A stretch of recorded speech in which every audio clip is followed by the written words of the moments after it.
Moreno, a former Department of Justice prosecutor. The Office of the Special Counsel, Joe, which we should be clear is not Mueller's office. This is different. This is a watchdog group. They are saying that she made political statements. We know that she repeatedly bashed Democratic presidential candidates, violating the Hatch Act. How serious is that? Well, it's serious if we as American public want to take it seriously, right? I mean, and we have a president who obviously won't. So the Hatch Act has been around for decades, and the point is you should not be able to use your platform as a federal employee, much less a high-ranking federal employee sitting in the White House, to either support candidates that you like or to attack candidates that you don't. And that's exactly what's happened here. And it doesn't sound like it's an isolated incident or a close call. These are numerous and gross violations.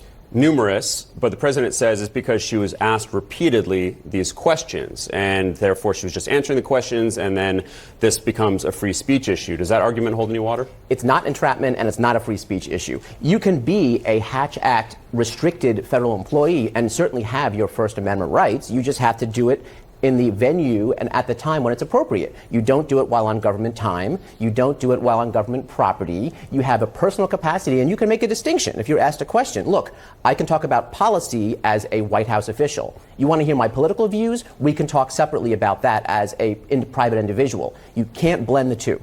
And she's obviously not part of the campaign right now.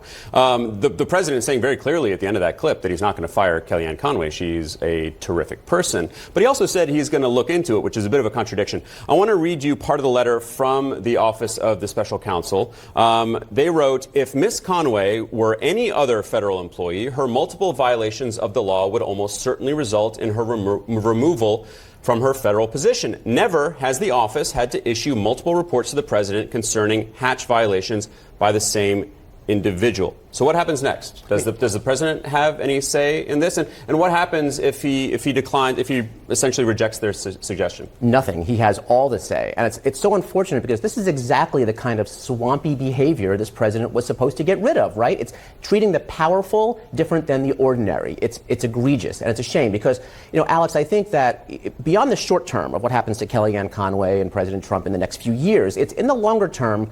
We need to do a better job with our laws and our rules as far as how we police our government. Because when you have a president who is willing to ignore decades worth of statute and ethics allegations and his own administration saying this person should be removed, and he so flippantly says, I don't care, I won't remove her, well, then obviously the rules are not tough enough. The president always famously standing by his closest aides. But let's say he wanted her to fall back in line.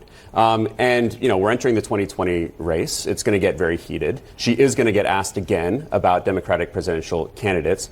When she is, does she just have to say, nope, sorry, I'm a White House official, not allowed to answer that? There's a right and a wrong way to do this. She obviously knows how to do it wrong. Let's hope she can figure out how to do it right and hopefully then exercise that for whatever remaining time she has in the White House, which appears to be quite a lot of time, according to the president. All right, Joe Moreno, thanks for breaking that down. Thanks, Alex.